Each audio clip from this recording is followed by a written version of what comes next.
स्वागतं ते नमस्तुभ्यं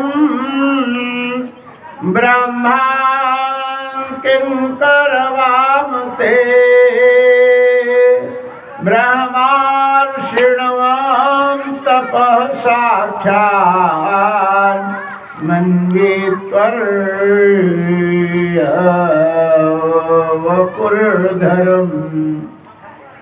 अद्य नः पितरस्तृप्ता यद्य नः पावितं कुलं यद्यश्विष्टः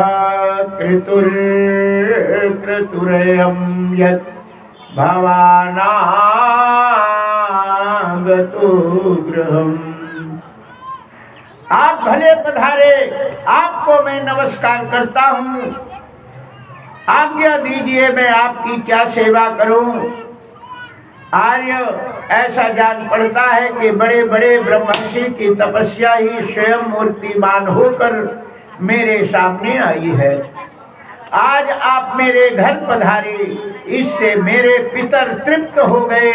आज मेरा वंश पवित्र हो गया, आज मेरा यह यज्ञ सफल हो गया। ब्राह्मण कुमार आपके पांव पखारने से मेरे सारे पाप धुल गए और विधि पूर्वक यज्ञ करने से अग्नि में आहुति डालने से जो फल मिलता है वो अनायास ही मिल गया।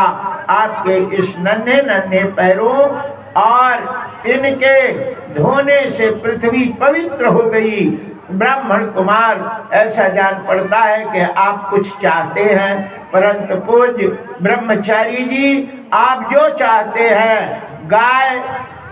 गाय सोना सामग्रियों से सुसज्जित घर, पवित्र अन्न, पीने की वस्तु, विवाह के लिए ब्राह्मण की कन्या, संपत्तियों से भरे हुए गांव, घोड़े, हाथी, रथ, यह सब आप मुझे मांग लीजिए। अवश्य ही यह सब मैं तुम्हें दूंगा। मुझसे मांग लीजिए।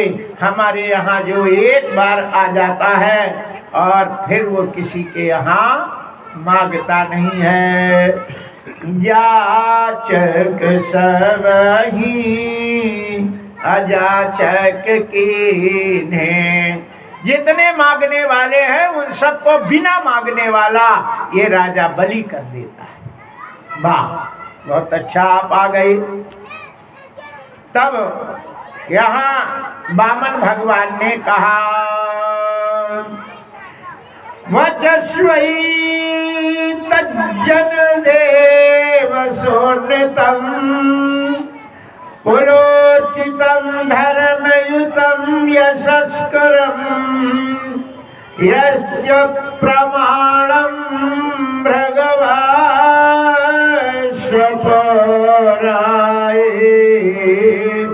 पितामह कुलवेद प्रशान्तः।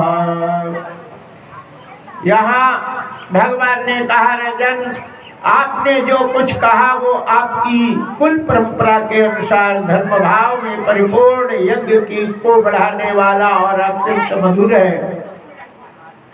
क्यों न हो, परलोक हितकारी धर्म के संबंध में आप भृगुपुत्र शुक्राचार्य को परम प्रमाण जो मानते हैं, साथ ही आपके कुल वृद्ध पितामह परम शांत प्रहलाद जी की आज्ञा भी तो आप वैसे ही मानते हैं। आपकी वंश परंपरा में कोई धैर्यहीन अथवा कृपण पुरुष कभी पैदा नहीं हुआ। ऐसा ही कोई नहीं हुआ जिससे ब्राह्मण को कभी दान ना दिया हो, अथवा जो एक बार किसी को कुछ देने की प्रतिज्ञा करके बाद में मुकर जाए। भगवान तो समझ रहे थे कि ये मुकर ना जावे, कह के बदल ना जाए, इसलिए भगवान कहते हैं ऐसा तुम्हारे कुल में कोई नहीं हुआ कि दे के कह देवे और बाद में मुकर जाए। दान के परंपरा पर याचक को याचना सुनकर और युद्ध के अवसर पर शत्रु के ललकार को सुनकर जो मुंह मोड़ लेता है वो कायर कहलाता है। उसके वंश में कोई भी ऐसा तुम्हारे वंश में नहीं हुआ। क्यों न हो, आपकी कुल परंपरा प्रहलाद अब जैसे निर्मल यश से वैसे ही शोभायमान होते हैं जैसे आकाश में चंद्रमा। आपके कुल में ही हिरण्याक्ष जैसे वीर का जन्म हुआ था। वह वीर जब हाथ में गदा लेकर अकेले ही दिग्विजयी के लिए निकला तब सारी पृथ्वी घूमने पर भी उसे अपने जोड़ा कोई वीर नहीं मिला। जब विष्णु भगवान जल में से पृथ्वी का उद्धार कर रहे थे तब वह उनके सामने आया और बड़ी कठिनाई से उसने उस पर विजय प्राप्त की, परंतु उसके बहुत बाद भी उसे बार बार हिरण्याक्ष की शक्ति और बल का स्मरण हो आया करता था और उसे जीत लेने पर भी वे अपने को विजयी नहीं समझते थे।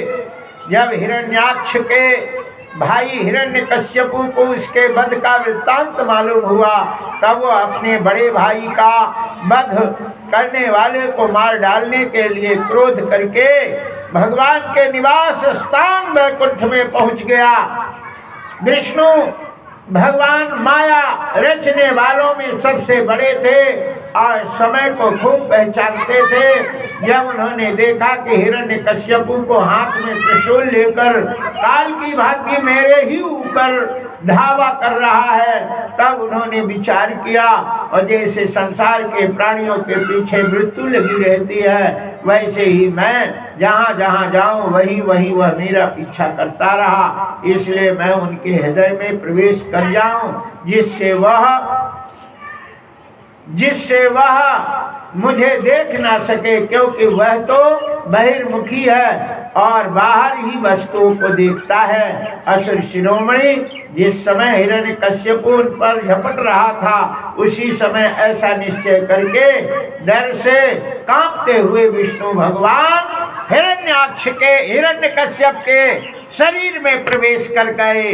अब वो अंदर नहीं देखता था, बाहर ढूंढे तो विष्णु भगवान नहीं मिले। ऐसे वामन भगवान उनको समझाते हैं, कहते हैं कि बस अब उसने बैर भाव रहने की आवश्यकता नहीं, क्योंकि बैर तो देह के साथ ही समाप्त हो जाता है। क्रोध का कारण अज्ञान है, अहंकार से उनमें वृद्धि होती है।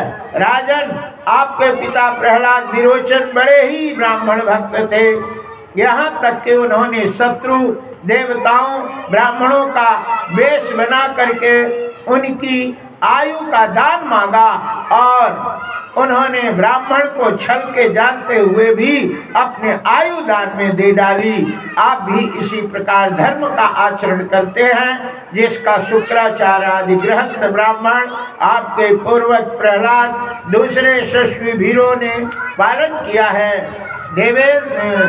देवेंद्र, आप मुहमागी वस्तु देने में श्रेष्ठ हैं, इसलिए मैं आपसे थोड़ी सी पृथ्वी केवल अपने पैर से 3 पग पृथ्वी आपसे मांगता हूँ, ज्यादा मुझे नहीं चाहिए। ऐसा विष्णु वामन भगवान ने कहा। तब उनके मुंह से ये सुनते ही राजा बलि ने कहा, अहो ब्राह्मण दाया वाचस्ते वृद्ध सम्मता त्वं बालो बलि समति स्वार्थ प्रद्युयो यथा।